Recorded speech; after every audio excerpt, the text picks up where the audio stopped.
Welcome back to another 2019 NFL mock draft. This time, it's my NFL Scouting Combine edition. I always get way too excited for the Underwear Olympics because it's the official kickoff of the NFL offseason, and this is really where NFL trade rumors start to develop, when NFL owners, GMs, and coaches can all get together and talk in person, and more importantly, in private about their plans for free agency and the NFL draft. And you guys asked for it, so here it is, the first round with trades, and because I kept you waiting for a while, I mocked some player trades as well. I wanted to have some fun with this one since there really hasn't been a lot of change in the NFL landscape since my last one, but I do feel more familiar and more comfortable with the draft class itself, at least the top half. The player trades I've got in here are the type that never used to actually end up happening, but they feel way more likely these days. There's been a shift. I don't know, maybe you guys have noticed it too. Before I say anything more about this mock, I want to predict two pre-draft trades that will greatly impact the draft. Then I've got another player trade in the mock draft that I'll save for when the team is actually on the clock. Alright, first off, Antonio Brown has been traded to the San Francisco 49ers. Spoiler alert, it was in the thumbnail. And no, it was not for their second overall pick. Are you crazy? The Steelers don't hold much leverage here. The greatest wide receiver of the fantasy football era is going to be traded for less than a first round pick. And that's just because Mr. Yellow Mustache has been pretty open about his feelings towards the Steelers recently. And even though only 3 teams reportedly showed interest in trading for the disgruntled diva, it only takes one trade partner to make it happen. And the 49ers second round pick, which is the 36th overall, feels like appropriate compensation. It's not quite a first round pick, but it's about as close as they're gonna get. And the Steelers would likely accept this deal because it's an NFC team, so they don't have to worry about him helping a fellow AFC contender like the Colts. Now, this is the second trade, and it feels a little bit more like fantasy football, but it actually makes a ton of sense. When John Gruden says that he likes Derek Carr and thinks he can get it done in the NFL, I believe him. If I was building an NFL quarterback like it was a 2K My Player and I had limited amount of attributes, my ideal player would have the physical attributes of Derek Carr. It's all about having a good team around him and preventing him from feeling like he needs to do too much. Well, this Raiders roster isn't even close to the talent level it was when Derek Carr earned his current contract, but I know of a team on the East Coast that has a pretty solid roster and just needs an aggressive quarterback to get them over the top. The Redskins. According to Albert Breer, Monday Morning Quarterback, they were also pursuing Joe Flacco, which is what caused John Elway to pull the trigger so quickly, so they probably don't want to start over with a rookie quarterback. And that's smart because Jay Gruden doesn't really have many underachieving seasons left in him before he's fired, and John Gruden technically wouldn't be throwing Derek Carr under the bus by shipping him out if he sent him to his brother Jay to win now. And in the most bro move ever, the Raiders don't ask the Redskins for a first round pick and allow them to take this massive contract off their books for a second round pick, number 46 overall, and they'll probably need something else, so I'm thinking maybe the third round compensatory pick they got for Kirk Cousins signing with the Vikings, which is number 96 overall. That might be too much altogether, but let me know what you guys think. So then this would give the Raiders 5 picks in the top 50 picks of the 2019 NFL draft, and then 7 in the top 100. For those of you that haven't seen my last mock, I posted it the week of the Super Bowl, and it's really in depth. I go over every team in the first round, and I mean really in depth, like 49 minutes long in depth. I spend a lot more time breaking down each team's free agents, potential cap casualties, and the effect those players could have on each team's actual draft strategy. It was meant as a sort of buffer for the rest of my mock drafts this season, so that I could churn one out every other week or so based on the newest moves made by the crazy NFL offseason ahead. Basically, I don't want to make another 50-minute mock draft explaining my every thought process each time, and you guys don't want to watch a 50-minute mock of me repeating myself over and over again. So if you think I'm short on reasons why I'm saying that your team is potentially going to draft a certain player or position, make sure you check out the Netflix special that I made for more info, because I probably addressed it there. And I hate to assume that if you've watched one of my videos, you've watched all of them, because I know there's a lot of times there's new people that have never seen any of them, but I got to respect the people that have seen all of them at the same time, and I'm trying to be as efficient as possible here. I liked making the sequel to my first round mock draft with the second and third rounds last time. It gave me a chance to get feedback from you guys and girls, and I can address or clarify moments where I might have just flopped on a pick. So if we hit 2,000 likes in this video, I will do the second round as a sequel to this one, and if we hit 3,000 likes, I will add the third round in too. I'm posting the first round before the NFL Combine so that I can predict some of the risers into the first round, and then my second and third rounders can have some of the day 3 guys that got themselves into the day 2 conversation. But alright, enough of that pregame stuff. Let's get into this mock draft.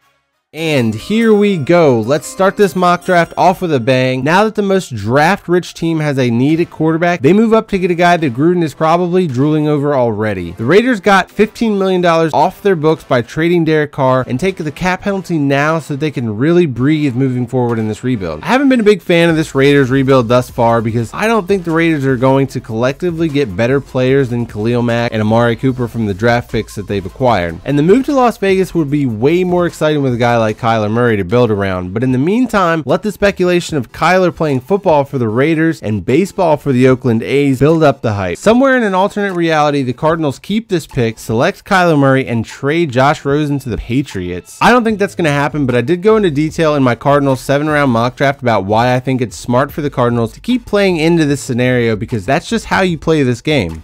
When you play the Game of Thrones, you win or you die. There is no middle ground. The 49ers might be the biggest winners in the draft if they're able to land Nick Bosa at number 2 overall. And it's a realistic possibility due to the thirst that NFL teams get for quarterbacks at the top of the draft. Even in somewhat of a down year like this one, Nick Bosa would be a much better fit for this defense than the previous pick that I had, Josh Allen, but I don't think they can go wrong with either one, honestly. Last year, the Jets traded up for the number 3 overall pick. This year, they find themselves just with the number 3 overall pick. They would be smart to trade down because they've got quite a few holes and they've got a nice young quarterback to build around. They need to acquire more picks in this deep draft to fill these holes. In this scenario, I've got the Giants actually trading up with their New York neighbors to select the future of the franchise. If they actually go through with Eli Manning as their day 1 starter in 2019, then more power to them. Well, I think Eli can help us win games, and he proved when we started, the players around him started playing better, that he can play at a very high level and help us win games. So, yeah, at this point, I want Eli back. He's back. Get ready to go. But having a guy like Dwayne Haskins to put some pressure on him might actually get you an improved version of Eli in 2019, while Dwayne Haskins does the old redshirt rookie season behind him. Or, you know, until week 8 when the coaches have seen enough of Eli throwing the ball away from phantom pressure every week. Now, Giants fans, this is not actually the final pick for you guys in this first round of this mock draft, so stay tuned.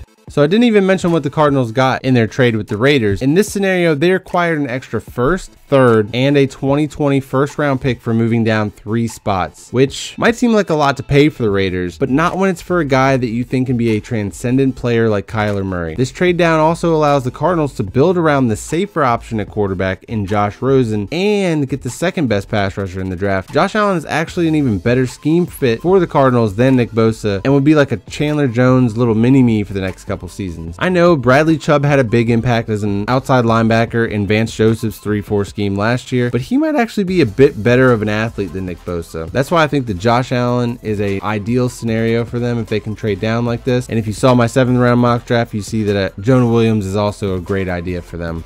In Bruce Arians' first draft as the Cardinals head coach, he selected Jonathan Cooper out of North Carolina with the 7th overall pick. Now, injuries might have plagued Jonathan Cooper's career, and 7th overall is kind of high for a guard not named Quentin Nelson, but I think it speaks volumes to the value that Bruce Arians places on the trenches. And Jonah Williams is no Quentin Nelson, but he's going to be a great offensive line for a decade because he plays with technique and isn't just a physical presence. The Bucs might need a future left tackle, but they need interior help in the meantime, and Jonah Williams offers flexibility to play anywhere along the offensive line. And here we have the Jets at number 6 after their trade down with the Giants. In the last mock draft, I gave the Jets Jonah Williams at number 3 overall. So at number 6, that would be great value, right? Let's shift our attention to another Williams player over on the defensive side of things. Leonard Williams was the can't-miss defensive tackle from the 2015 NFL draft, but he's been playing in a thankless position in Todd Bowles' 3-4, and he could really benefit from a shift to the 4-3 with Greg Williams. Now, that's assuming the Jets don't trade him and his $14 million cap hit beforehand. I considered a mock draft trade with him, but it's really hard to gauge the value of a 5th-year defensive tackle. I really couldn't see them getting more than a late 2nd at best, but it's more likely they allow him the chance to revive his career with Greg Williams. And if Jonah Williams is gone and they aren't in love with the offensive lineman prospects on the board, they could draft the best player available and Leonard Williams' potential successor in Quinnen Williams. Whew,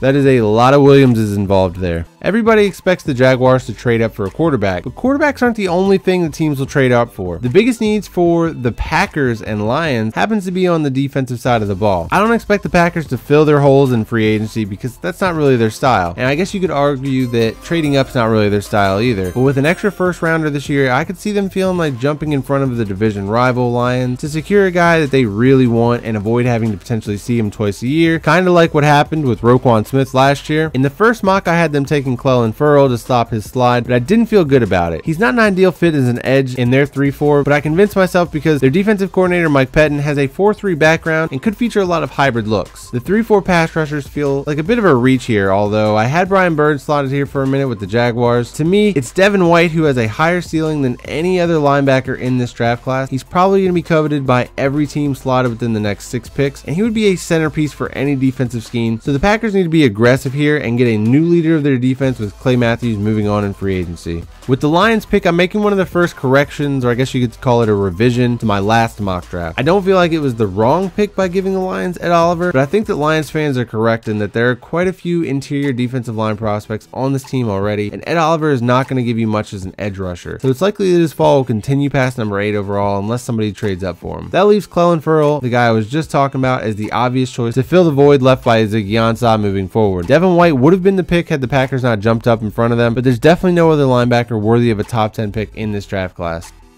The Bills had one of the worst offenses in the league, so naturally they need to address that here, right? Well, that's only if there's not a generational talent at a position where a dynamic player is much needed, sitting right in front of you. One could argue that a generational talent on the offensive side of the ball is available right now in DK Metcalf, but the injury history is going to scare teams away from spending such a high pick on him, and seeing pictures of him looking like the Hulk doesn't make me feel any better. It actually makes it worse. Think about blowing up a balloon. The more inflated it gets, the more likely it's going to pop. Humans are not supposed to be built like that, and I worry that his body won't be able to withstand the rigors of an NFL season because it's already shown that it can't withstand the rigors of an NCAA season. Ed Oliver is the safer generational talent who also happens to be a perfect fit in Sean McDermott's 4-3 defense, and he would give them some interior pressure that they're not going to get from Star Lotulelei or Harrison Phillips. It's going to be interesting to watch the career paths of Quinnen Williams and Ed Oliver. They will be forever linked to one another. It reminds me of the 2010 draft with Ndamukong Suh and Gerald McCoy, where both of them went on to be everything that everyone thought that they could be. Hopefully there's a happy ending for both these guys too.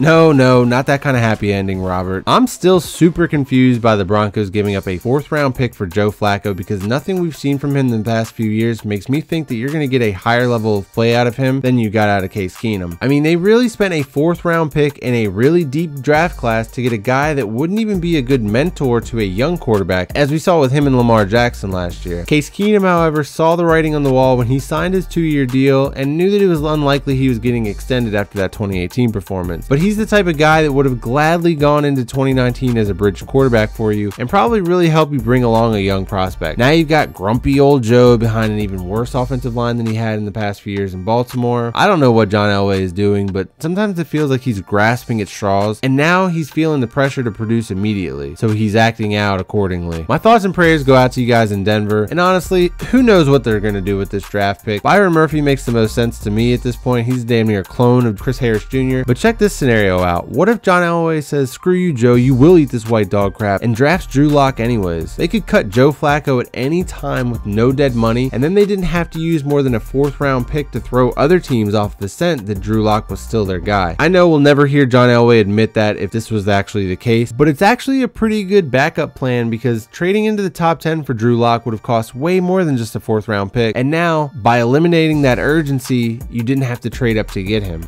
The Bengals are a sneaky quarterback needy team that could surprise people and take a quarterback earlier than expected, which is another reason John Elway could be playing quarterback roulette with the Joe Flacco trade. In this mock, the Bengals' top options have all been taken and they're prime candidates to trade down and maybe settle for an offensive line prospect later on. But I couldn't find any scenarios that made sense for them here. There's 2 guys here that could be good options for the right side of the Bengals offensive line in Jawan Taylor from Florida and Cody Ford from Oklahoma. Taylor would probably walk in as a day 1 starter at right tackle, while Cody Ford would give you a little bit more position flex to play inside at guard or outside at tackle. I think he's best at guard in the future, but he could play either if you needed. I don't think they could go wrong with either pick, but I see Jawan Taylor as the safer pick with a higher ceiling at right tackle, which is also a greater valued position, and there's a lot of interior offensive line depth in this draft, so you could wait later for that. After their trade down, the Jaguars now sit at number 12, and even your mom had the Jaguars trading up for a quarterback in her mock draft, but they're also being linked to every veteran quarterback available too. And I'll admit, I had them moving up for Dwayne Haskins as my first draft of this mock, but then I thought, what is the point of them getting a veteran quarterback like Nick Foles if you're going to use all your draft capital on moving up for a rookie quarterback? After they designate some players as much needed cap casualties this year, this Jaguars roster will not be as solid as their 2017 counterpart. Trading down allows them to replenish the talent pool, inject some some youth around a veteran roster while also acquiring enough picks to use a second round pick on a quarterback prospect without feeling like you shorthanded your 2019 roster. If I was in charge of the Jaguars, I'd be taking DK Metcalf right here, no questions asked. But then when I remember I'm drafting from Tom Coughlin's perspective, I realized you got to draft like your grandpa would draft. The offensive line fell apart last year, which was supposed to be a position of strength, especially after they broke the bank for Andrew Norwell. So if available, I could see a guy like Jawan Taylor or Cody Ford here, but Tom Coughlin won Super Bowls with the Giants when they were taking pass rushers, even though the depth chart was already stocked. Yannick Ngakoue is really the only pass rusher in the long-term plans for the Jaguars on their roster right now. So I think that Brian Burns would be the ideal selection once again, especially if they can trade down for him.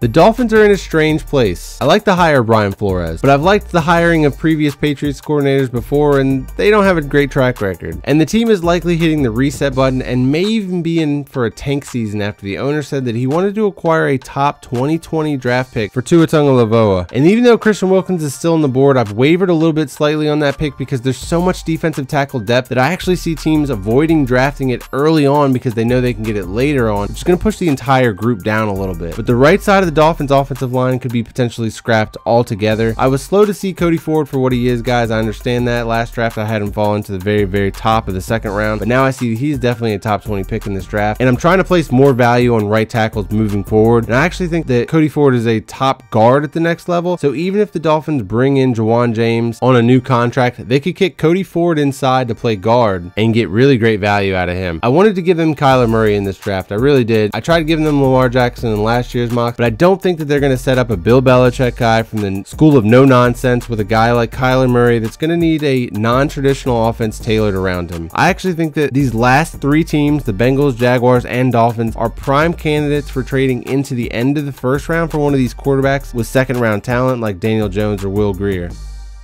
The Falcons defense desperately needed a draft class like this because their depth was deeply tested last year on defense. I had them taking Dexter Lawrence before, but this time I'm shifting towards Rashawn Gary because of how much he's going to blow teams away at the NFL Combine. I mean, he's going to test off the charts because he's probably the best overall athlete in this entire draft. And this is whether Grady Jarrett is franchise tagged or not. I don't know how you let a guy like Grady Jarrett walk, but if he's not in your long-term plans, then you're going to need an interior pressure from the defensive line somewhere. Rashawn Gary is such an athlete that he could play outside at defensive end for the meantime if you bring Garrett back, and then down the road, if he doesn't develop as a pass rusher as much as you'd like, you could shift him inside to play that 3 technique. The Redskins could go offense here to get another weapon for Derek Carr. You remember that crazy trade I started this draft video off with. But this team is in win now mode, and a rookie wide receiver won't give you much more than a Josh Doxson or a Paul Richardson at this point. If the Derek Carr trade actually happened, reuniting him with Michael Crabtree, who just got released by the Ravens, would be a really good move for everybody, especially Crabtree, because he wouldn't even actually have to move very far from the Baltimore to DC area. But this team is going to win with their defense, and even though he didn't go to Alabama like the rest of the Redskins defense, Greedy Williams could be a prospect to eventually replace Josh Norman as the #1 cornerback on this defense, because Norman hasn't played up to that contract and he'll probably be a cap casualty in the next couple years. Every time I come to the Panthers pick, I always want to give them an interior offensive lineman. I don't know why, but this draft is so deep with interior offensive line prospects that I think they're going to want to grab the top defensive player first because they've got a need along the defensive line also. I think the best value for the Panthers would be to replace Julius Peppers in the middle of the first round. If they could trade down, Jeffrey Simmons could be a great fit for the team as an investment for the future, especially with the uncertainty going into this year with Cam Newton and his throwing shoulder. It might be smart just to grab a guy of great value like Jeffrey Simmons and save him for 2020. But Ron Rivera, their head coach, mentioned that he wants to run a hybrid defense moving forward, and this thought process is probably part of the reason that Thomas Davis won't be brought back in 2019. Ja'Kai Polite would provide the edge flexibility to switch between even and odd fronts for the Panthers, and he is going to shoot up draft boards after showing off at NFL Combine. Similar story to the Panthers as the Browns here. My initial reaction is to give them an offensive tackle, but they actually just re-signed Greg Robinson, and I think that I only see that as a bigger need because of the positional value and the lack of a top quality prospect currently on their roster. I always end up coming back to the cornerback for the Browns though, and if Byron Murphy is still here at number 17, I don't see how the Browns pass him up. And Byron Murphy will probably be cornerback 1 on a lot of teams' draft boards after the NFL Combine, where he shows that he's one of the best athletes in the draft. The Vikings are another team with an obvious hole. Theirs is along the offensive line, but this time Dalton Reiser has not been selected yet, and he's probably their ideal option as a plug-and-play guy based on the current personnel in Minnesota. In my last mock, I had the Titans selecting Noah Fant because Marcus Mariota clearly needs more weapons and seemed to regress without a reliable weapon across the middle like Delaney Walker last year. I think I was onto something by giving him an Iowa tight end. I just think I had the wrong tight end. TJ Hawkinson is a much more all-around tight end and would be a much better fit for this run-first offense. He compares to like a mini Rob Gronkowski, and after all, the Titans are trying to recreate themselves as the Patriots of the South.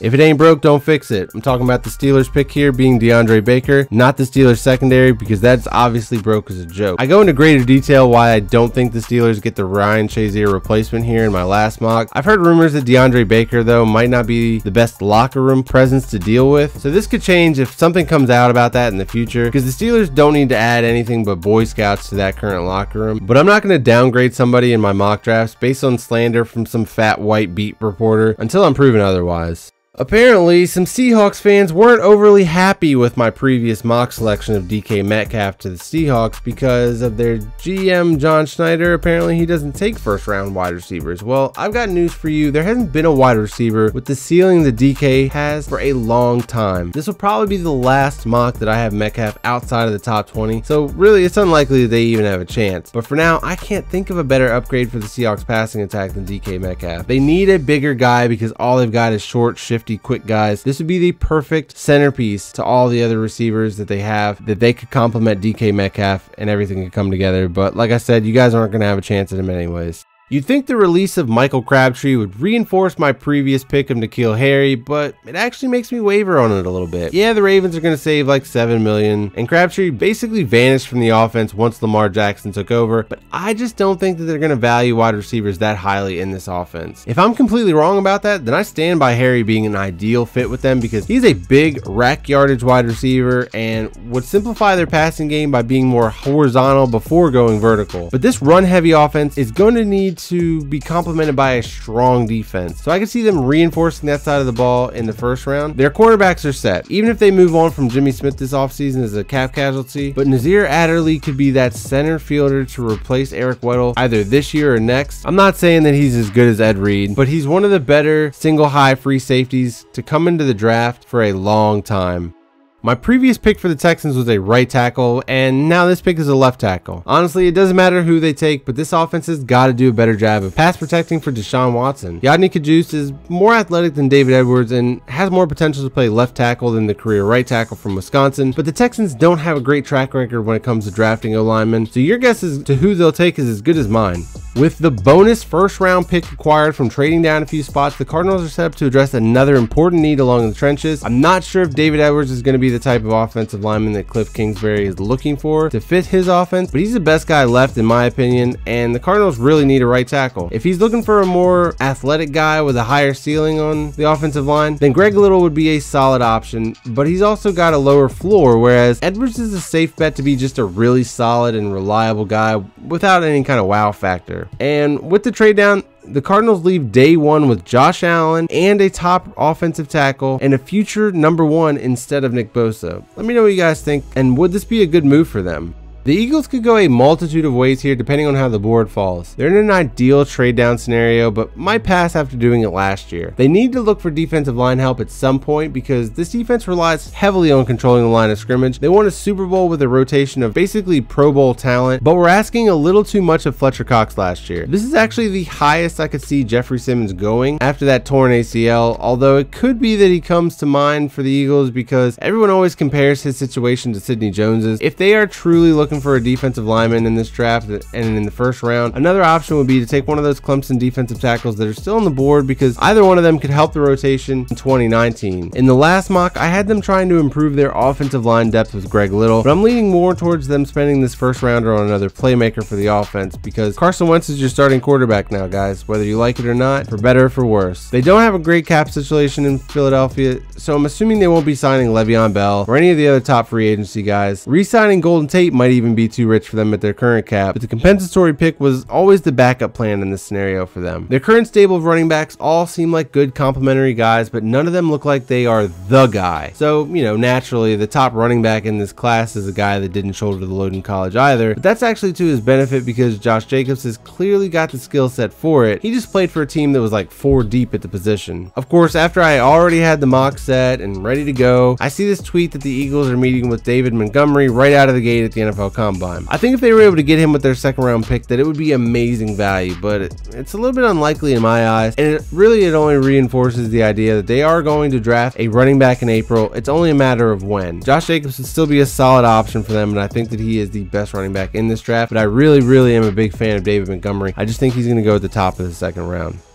Man, Colts fans have had current GM Chris Ballard for only a couple seasons, and they are already a bunch of know-it-alls when it comes to his draft tendencies. Guys, I'm halfway kidding. It's actually cute how highly you guys think of him right now, and you deserve to feel that way after the Ryan Grigson debacle that went on for far too long. But the thing about being a GM in the NFL, you either die a hero or you live long enough to see yourself become the villain.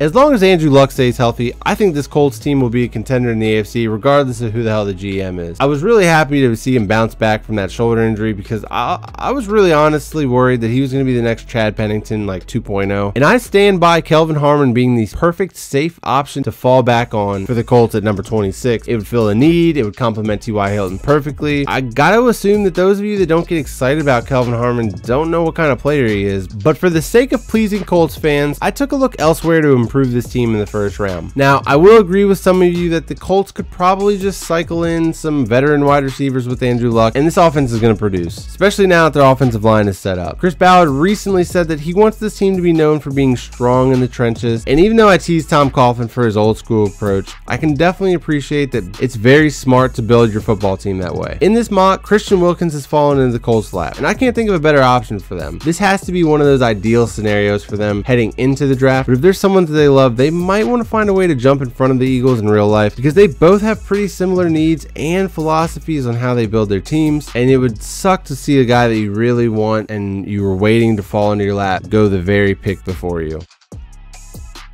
After making the splash move of this mock draft by trading up for Kyler Murray, the Raiders still have another first rounder to grab another impact player. In the last mock, I had them using the picks from the Khalil Mack and Amari Cooper trades to replace both of them respectively, but after selecting a new centerpiece for the offense, I could actually see them drafting a new leader named Mack for their defense to build around. If Mack Wilson makes it past a few of the linebacker needy teams that are slotted right ahead of the Raiders, he would fill an underrated need for them, and there's not a pass rusher that I see as a fit other than Montez Sweat, who is also still available and could be an option here, but I just put more value in getting a leader middle linebacker and a piece to build around and cycle the entire defense through. Change my mind in the comments below though.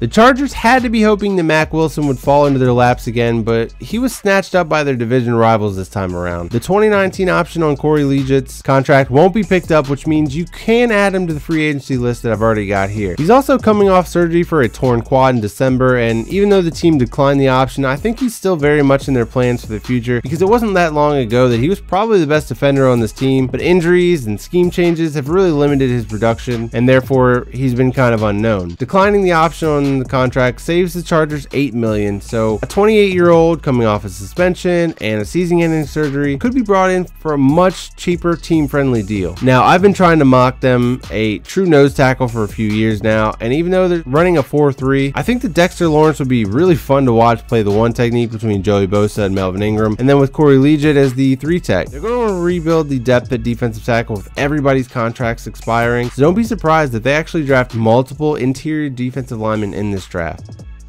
The Chiefs' previous pick was to address the league's worst secondary. Once again, I don't feel like I need to hammer this point more than I did in the previous mock, but different circumstances have led to a different board, and a better prospect is now available. Eric Berry can't be relied upon for 16 games at this point, we know that, and that's such a shame because I've been a huge fan of his, but like I said in my previous mock, I think the injuries and maybe even chemo have just taken its toll on his body. It's time to find another single high free safety that can make a stop on 3rd and long when the game is on the line in the freaking playoffs. Deontay Deontay Thompson got good news about his assault charges getting dropped, only to announce a week later that he won't be one of the guys raising his stock with an impressive combine performance due to a wrist surgery. He was already losing ground to Delaware's Nasir Radley as a top safety, and I wouldn't be shocked if people are hyping up Chauncey Gardner-Johnson or John Abrams as superior prospects to Deontay Thompson after the combine, because they are probably both going to show out. But remember to trust the tape, as my man Dane Brugler would say, and not read too much into the combine results, because this isn't Madden, and there are factors that can't be timed with a stopwatch that make a player great at the NFL level, and Deontay Thompson is going to be one of those guys with or without the NFL combine.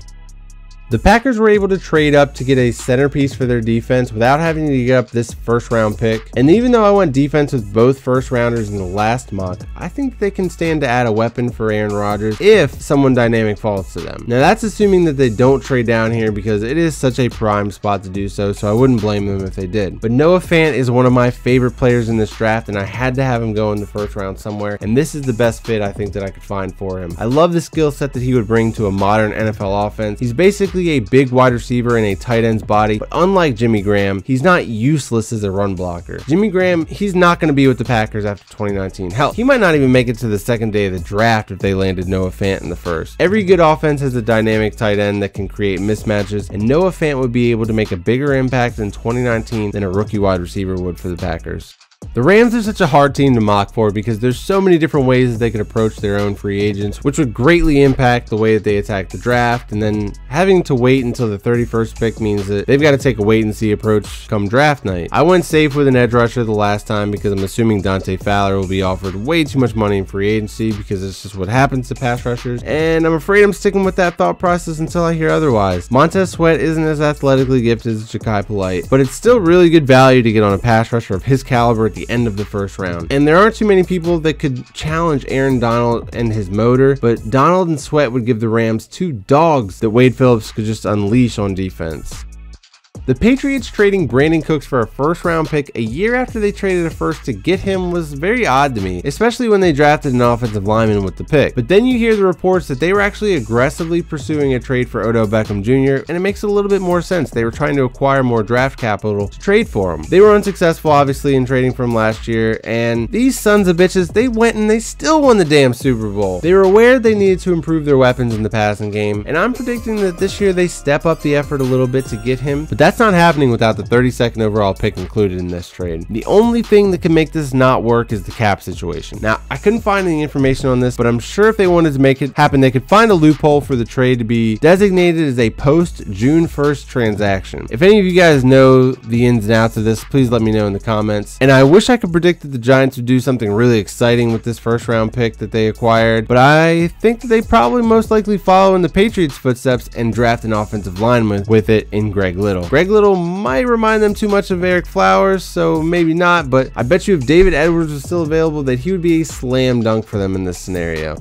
So you guys can go ahead and blame Jason Witten for this mock draft coming out a day late. I was putting the finishing touches on this video, and then I saw the news about Jason Witten coming out of retirement, and I knew that having them pick Alabama tight end Irv Smith Jr. in the second round just no longer made sense. Even though it might actually be a good move for the future, the Cowboys front office must have told Witten that they are going all in on this season, and a rookie tight end just isn't going to be what gets them over the hump. So I scrapped the Cowboys segment and postponed the video so that I could take a more all-in approach to their pick. In the first take, I said that an edge rusher to replace Randy Gregory may end up being a trendy pick in Cowboys mock drafts from here on out, but rookie pass rushers hardly ever make an impact unless they're first rounders. First rounders not named Taco Charlton, mind you. And the same is true with wide receivers, so I doubt either of those positions are the pick here. The only other two spots I could see the Cowboys addressing with their second pick would be safety or maybe an offensive lineman. After getting hit with the injury bug along the offensive line last year, a bug that also hit Travis Frederick with a rare autoimmune disease that threatened more than just his 2018 NFL season, the Cowboys have to assume that they'll have better luck next year, and that last year's second round pick Connor Williams takes a leap forward in his development with a full year in an NFL weight program. I still think he's best suited to play right tackle and then move La'el Collins back into guard, but maybe if Connor Williams gets stronger this offseason, then he won't get dominated by defensive tackles. Either way, the Cowboys starting 5 offensive linemen have a really high draft pick pedigree, and even though they're probably going to be signing Earl Thomas in free agency, I think they need to get a single high free safety with this pick. The University of Virginia is my local scouting territory, and one of my pound the table guys this year is Juan Thornhill. I'm actually really glad to see him starting to creep into the early third of mock drafts because I've seen this guy in person on a number of occasions and he can ball. He's got high level instincts, and as an ex-cornerback, you'd think that he'd be mostly a coverage guy, but he lays the wood with the best of them. The only thing that he lacks in his game is the elite athleticism, but his high IQ made up for that. I mentioned my concern with Earl Thomas in the top 10 free agents that will be signing with a different team video. I posted it a few days ago. Go check that out if you haven't yet. And my concern with him is that the recent injury history that Earl Thomas has been dealing with, it scares me that that might linger. They've been pretty serious injuries, so maybe it's just been bad luck, but the Cowboys need to get more depth at free safety and someone else to develop behind Earl Thomas just in case.